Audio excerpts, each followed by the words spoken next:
معظمنا في المبدا بيشوف العربيه دي ان هي حاجه رفاهيه اكتر من ضروريه، لان في حاجات تانية تقدر تستخدمها غير العربيه زي مثلا المترو، الاتوبيس، التوك توك، اي حاجه. بس لما تسافر او تهاجر بره الوضع بيكون مختلف. في بعض الدول العربيه بتكون حاجه اساسيه مش بس رفاهيه والكلام ده كله عشان اصلا تعرف تتحرك. وفي ولايه تكساس صدقني العربيه دي كانها رجلك بالظبط. في الفيديو ده بقى انا هقول لك على احسن 5 عربيات تبدا بيهم كمهاجر، وهنرتبهم من المركز الخامس لحد المركز الاول اللي هي هتبقى احسن عربيه بالنسبه لي. قبل ما نبدا بالانترو خلينا ناخد احسن كومنت من الفيديو اللي فات هيظهر قدامكم، وصاحبه اسمه ميجا جيم، وبيقول ان اوروبا وتحديدا المانيا احسن بكتير من امريكا. عايز اشكرك قسما بالله ميجا لانك جبت لي فكره فيديو باذن الله، فسؤالك ده هجاوب عليه في فيديو كامل ان شاء الله لوحده، فتابع الفيديوهات الجايه باذن الله. خش بالانترو، يلا بينا.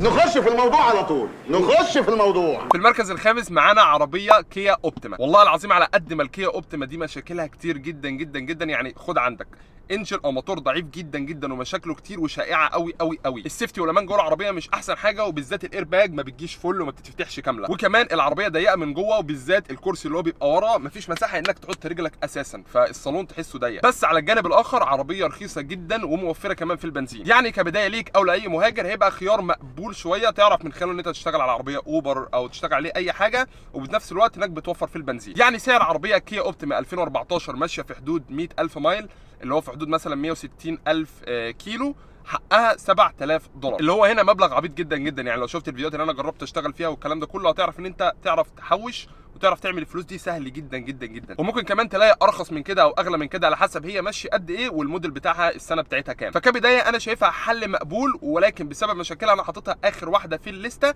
ولكن لو ما قدامكش غيرها او مضطر عليها جيبها هتبقى خيار مقبول جدا جدا جدا. في المركز الرابع بقى معانا عربيه فورد فوكس. وبغض النظر عن اني بكره اي عربيه من فورد اساسا ما عدا الطرقات اللي هي الكبيره اللي هتظهر في الصوره قدامكم دي، ولكن لو قدامكش الا فورد وقدامك موديلات فورد بس، الموديل الوحيد اللي تجيبه من فورد هو الفورد فوكس. مميزاتها ان هي الى حد ما موفره للبنزين، وكمان قطع الغيار بتاعتها مش رخيصه قوي ومش غاليه قوي، حاجه في الوسط، وده من الاسباب اللي خلاني احطها في المركز الرابع. وكمان الحق يقال ما عندهاش مشاكل كتير في الانجن، مش زي الكيا اوبتيما اللي احنا قلنا عليها اللي على طول على طول على طول علامه الاتشيك انجن موجوده، وعلى طول على طول على طول فيها مشاكل في الموتور بتاعها. وكمان سعر العربيه حنين شويه، يعني موديل فورد اسكيب 2010 ماشي في حدود 50,000 مايل، يعني بتاع 80,000 كيلو، يعني نص الكيا اوبتيما اللي احنا قلنا عليها عامل في حدود 10 او $11,000، فسعر كويس جدا كبدايه. وكمان ممكن تجيبها ماشيه اعلى سن، يعني ممكن تجيبها مثلا ماشيه 100,000 مايل اللي هو 160,000 كيلو، وتبقى سعرها مثلا في حدود $6,000 $7,000. هي نفس السعر بتاعت الكيا اوبتيما، ولكن فيها مميزات احسن سنه، واهم حاجه ما فيهاش مشاكل في الموتور. والعربيه كده كده بتقعد معاك مستريح على الاخر لحد 200,000 مايل اللي هو في حدود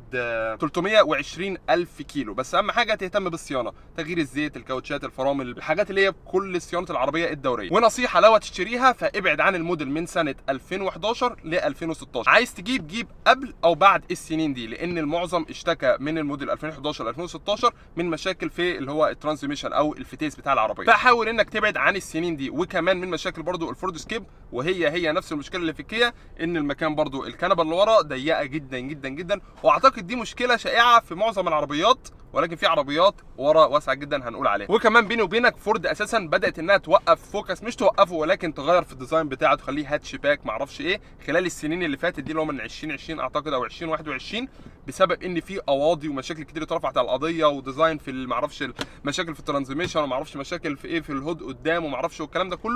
ولكن نصيحه مني ابعد من 2011 ل 2016، هات قبل او بعد وباذن الله الدنيا هتبقى زي الفل. نخش على المركز الثالث ومعانا عربيه هوندا اكورد. والعربيه دي سواقتها لوحديها دي متعه اساسا، هتستمتع جدا جدا وانت بتسوق العربيه الهوندا اكورد. وكمان شكل العربيه من بره جميل جدا جدا، يحسسك ان انت ايه سايق عربيه سبورت كده وحاجه ايه جميله وانت سايقها. وكمان الصالون من جوه شكله ممتاز جدا جدا، بالذات لو الكراسي جلد مش قماش. وكمان العربيه حاجه نظيفه الصراحه مقارنه بسعرها، يعني القطعه بتاعت العربيه كواليتي العربيه ذات نفسها حاجه ممتازه، ما تحسش انها حاجه تراش او حاجه بلاستيك زي النيسان والقرف ده. انا كرهي انا بكره حاجه اسمها عربيه نيسان بسبب انها بلاستيك، والله بلاستيك ومش سيف نهائي نهائي. اما بالنسبه للامان ففي الهوندا موضوع تاني جدا جدا. انا عايز اقول لكم ان الهوندا اكورد 2022 اللي هي لسه نازله السنه اللي فاتت اتعمل لها اختبار اللي هو الاداره الوطنيه، معرفش الاداره الوطنيه الامريكيه للسلام المروري، اللي هم بيعملوا تيست للعربيات وقت الحادثه والكلام ده كله، واخده 5 من 5 في كل حاجه. الحوادث اللي الاماميه وش لوش، الحوادث اللي من السايد يعني عربيه تخش فيك من الجنب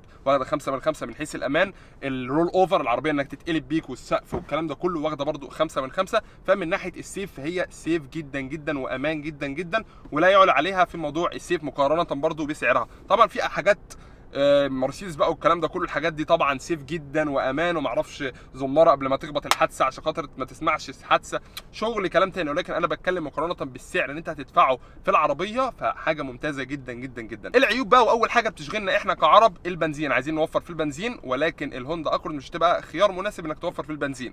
هي بتوفر في البنزين وكل حاجه، ولكن مقارنه بالعربيات اللي احنا قلناها قبل زي الكيا اوبتيما والفورد فوكس والعربيات ان شاء الله ان احنا هنقولها قدام، مش احسن خيار انك توفر فيها بنزين. ولكن مقارنه بحاجات تانية ممكن، ولكن هي طبعا مش بلاعه بنزين يعني، ولكن مقارنه باللي انا قلته مش هتبقى ممتازه يعني. بس نصيحه مني، لو هتجيب هات من السنين اللي هقول لك عليها دي. هوندا اكورد 2004 2007 2010 2011 2014 2017 و2019 و2021 دول احسن بكتير من غيرهم، لان نوع 2001 و2003 و2008 فيهم مشاكل بالكوم في موضوع الفتيس، فيبعد عنه. بالنسبه للسعر بقى، وده الوحش فيها شويه، انها غاليه سنه بسيطه. يعني مثلا الهوندا اكورد اللي هي 2011 نوع اي اكس ال ماشيه 100,000 مايل، يعني حوالي بتاع 160,000 كيلو زي ما قلنا قبل كده، عامله بتاع 16,000 دولار. طبعا في الارخص، يعني نفس السنه اللي هي 2011 ولكن النوع الاس اي عامل في حدود 9,900 حاجه زي كده على ما اتذكر، بس ماشيه بتاع 135,000 مايل اللي هو في حدود 217,000 كيلو. فعلى ذوقك، ولكن العربيه عمليه وبتسد وما فيهاش مشاكل كتير. في المركز الثاني بقى معانا عربيه هونداي الانترا، ودي الصراحه انا كنت متردد احطها الاول ولا الثاني. العربيه دي فعلا مناسبه لاي حد لسه اول مره يشتري عربيه، وفعلا فيها كل المميزات وكل الحاجات اللي انت هتحتاجها. وانا بتكلم عن الهونداي الانترا اللي هنا في امريكا، ماليش دعوه اللي هي في اي حته تانية في مصر في اي دوله تانية. العربيه فعلا فعلا فعلا موفره للبنزين بطريقه جميله جدا جدا،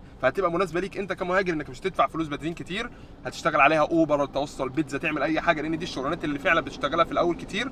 فهتبقى عربيه مناسبه جدا وعمليه جدا جدا من ناحيه التوفير في فلوس البنزين. ده زائد ان قطع غيارها رخيصه جدا جدا ومتوفره وموجوده في كل حته. وكمان العربيه ما بتعطلش كتير ومشاكلها قليله جدا جدا برضه، بس ده طبعا لو انت محافظ عليها، زيت بتغير، كاوتشات، ومظبط الدنيا، وبتعمل الصيانه الدوريه الشهريه او اللي كل شهرين او يكن زي ما انت بتعملها. اهم حاجه تبقى محافظ عليها. العربيه برضو الانتيريور بتاعها او اللي هو اللي جوه الصالون والكلام ده كله، وشكل الداشبورد وكل الكلام ده كله ممتازه جدا جدا، وشكلها اصلا جميل من جوه قوي قوي قوي. وكمان العربيه واسعه وجميله وحلوه من جوه، وكل السنين بتاعتها حلوه جدا جدا ما عدا 2013. في ناس كتير عملوا ريبورت للشركه وللديلر شيب اللي هم اشتروا منه ان في مشاكل في الترانزميشن اللي هو الفتيس، وفي مشاكل كمان في الموتور كتير قوي قوي، فاحسن لك ايه، ابعد عنها. اهم ميزه بقى ودي اللي حببتني فيها وجامده قوي قوي، ان العربيه سعرها رخيص جدا. يعني الهونداي الانترا سنه 2015، سنه مش قديمه قوي، نوع اللي هو الاس اي ماشيه في حدود 86,000 مايل اللي هو بتاع 138,000 كيلو، عامله في حدود 9,500 دولار، وده هنا سعر رخيص جدا جدا مقارنه بسنه العربيه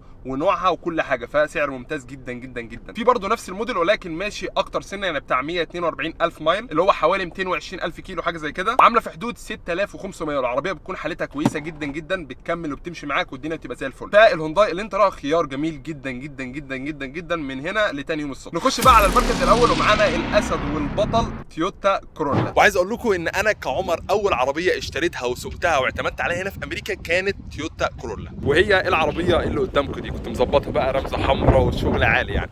تعالوا نشوفها برده من جوه. وكنت بقى عامل ماتشنج للجنوط او اللي هي الرامز بتاعت العربيه مع الفلور ماتس، كنت جايبها حمراء مع دي كانت حمراء المفروض يعني، بس مش الشمس دابت، وكراسي جلد كنت مركبها انا حمراء كمان، يعني كنت عامل جو عام جوه العربيه. والعربيه دي اول ما اشتريتها كانت ماشيه بتاع 98,000 مايل، دلوقتي زي ما انتم شايفين قدامكم ماشيه 173,000. ال 75,000 مايل دول انا مشيتهم في حدود سنه ونص، سنتين حاجه زي كده. وفعلا العربيه دي طول المده اللي سوقتها فيها ما اشتكيتش في اي حاجه نهائي من ناحيه الصيانه، موتور، ترانزميشن، اي حاجه تخص العربيه من قدام والكلام ده كله والتصليح، ما سمعتش صوتها في اي حاجه الا في حاجه واحده بس، عشان اقول حق ربنا البطاريه اللي هناك كانت قديمه، بعد ما سوقت بتاع 30-40,000 حاجه زي كده البطاريه باظت او حاجه زي كده، ولكن غيرتها. ولكن في اي حاجه تانية مستحيل تتكلم معاك في اي حاجه. وكمان موضوع البنزين يا جدعان، يا الله على جمال التويوتا كورولا في البنزين. انا بحط لها تانك ب $30 $40 على حسب سعر البنزين، بتمشي معاك 400 مايل مستريح، توفر في البنزين، تشغل لك التكييف، تعمل كل حاجه.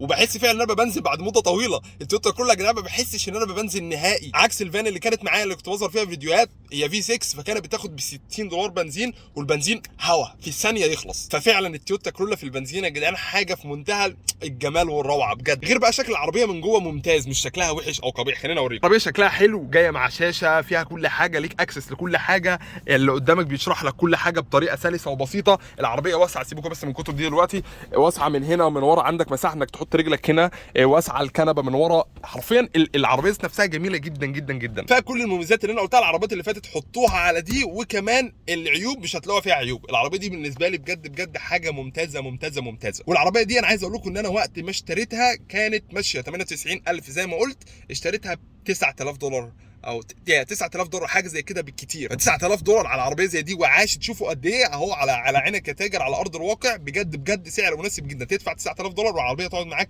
2 3 سنين ولسه مكمله زي الفل ما فيهاش اي حاجه. اقول لكم العربيه دي اتحملت كميه حوادث، يعني عدوا هنا الهود كان متغير، انا هنا خبطتها قبل كده، زائد البتاع ده انا كنت مغيره دهنته تاني، اللي قدام من خبطه برده انا اللي عاملها، الازاز كنت كسره هنا ولحد دلوقتي مكسور اعتقد حاجه زي كده اهو زي ما انتم شايفين.